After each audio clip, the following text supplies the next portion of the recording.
ঢাকা বিশ্ববিদ্যালয়ের শিক্ষার্থী সাম্য হত্যার পর থেকেই আন্দোলনে নেমেছে বিশ্ববিদ্যালয়ের শিক্ষক ও শিক্ষার্থীরা। এই ঘটনায় ৩ জনকে গ্রেফতার করা হলেও মূল রহস্য উদ্ঘাটন ও পরিকল্পনাকারীদের গ্রেফতারের দাবিতে আলটিমেটাম দেয় শিক্ষার্থীরা।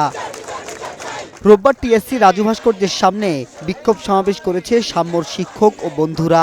এ সময় হত্যাকারী ও মূল পরিকল্পনাকারীদের গ্রেফতারে গড়িমসিতে ক্ষোভ জানান তারা। আমাদের রাজনীতি একটাই, আমরা সাম্যের বিচার চাই, আমাদের সাম্য হত্যা হয়েছে তার বিচার চাই। কোনো শিক্ষার্থীর জন্য প্রাণ না জ্বরে সেই আত্মবিশ্বাস নিয়ে আমরা পথ চলতে চাই। খুনিদের যথাযথ বিচার এবং শাস্তি হওয়ার আগ পর্যন্ত আমরা রাজপথ থেকে আমাদেরকে কেউ এক চুল সরাতে পারবে না।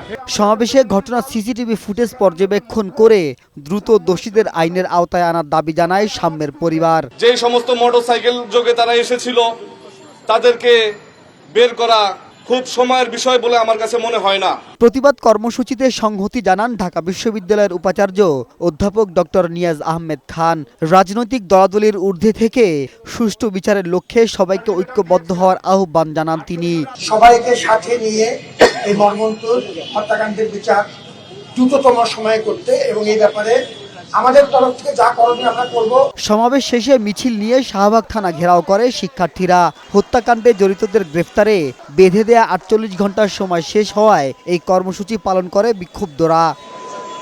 একই দাবিতে ঢাকা বিশ্ববিদ্যালয়ের অপরাজয় বাংলার পাদদেশে মানববন্ধন করেছে ঢাকা বিশ্ববিদ্যালয়ের শিক্ষকদের সাদা দল। ক্যাম্পাসকে অস্থিতিশীল করতে পরাজিত শক্তি এখনো ঘাপটি মেরে আছে বলে দাবি করেন শিক্ষকরা। এই ক্যাম্পাসকে সন্ত্রাস মুক্ত করুন, সন্ত্রাসী মুক্ত করুন, তা না হলে যারা সেই পরাজিত সৈনিক তারা এখনো ঘাপটি মেরে আছে।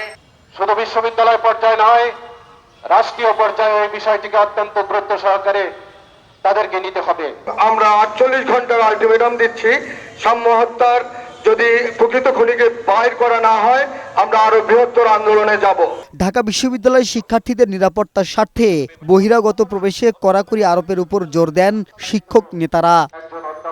মাহবুব আজমি, বৈশাখী সংবাদ, ঢাকা।